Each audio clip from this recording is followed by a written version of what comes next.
surrounded by bones and biological ephemera. I've always been interested in the way people connect and what makes us similar and what makes us different. And through the body, we find a connection with each one of us, no matter what our personalities are like. So I wanted to learn more about the body. And last year I was doing work based off of anatomical drawings, ideas of sound and how that registers in the brain. So I found that by working closely with those materials and having the resources of the library at the Muir Museum, which if you haven't gone to, you should, because it's 7 floors and it's amazing. They have glass floors. It's spectacular.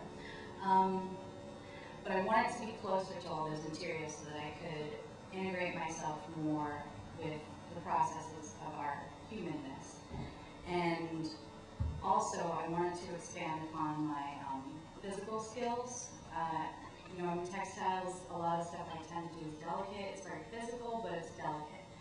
And I wanted to be able to build stuff. And I can see myself doing things like installation and working in gallery spaces, working in a museum field. So this was another way that I could try that out. I looked at my internship as a way to try things that I haven't tried before.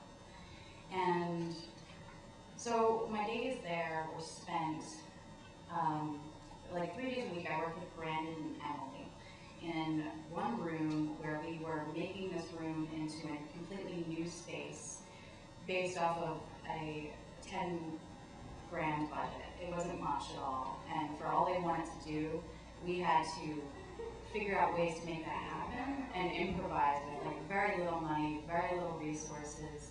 And I found that that's like the best way for me to learn personally is to be put into the environment where something has to happen. You have an idea, you don't really know how it's going to work, but you're figuring it out as you go. On-the-spot engineering, that's what I was like coined that during the process.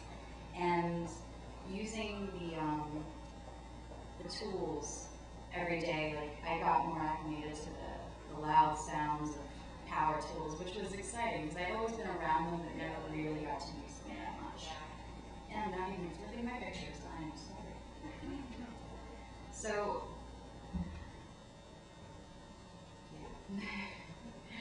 yeah.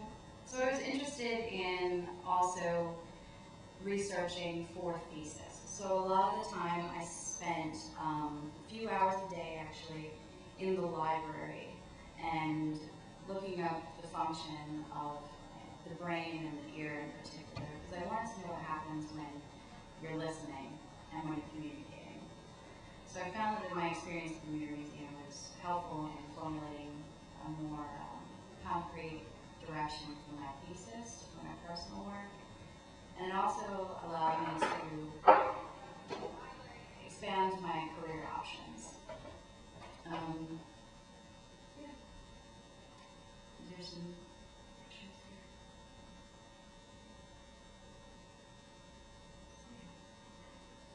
Thank you for letting me have this opportunity to expand my horizons.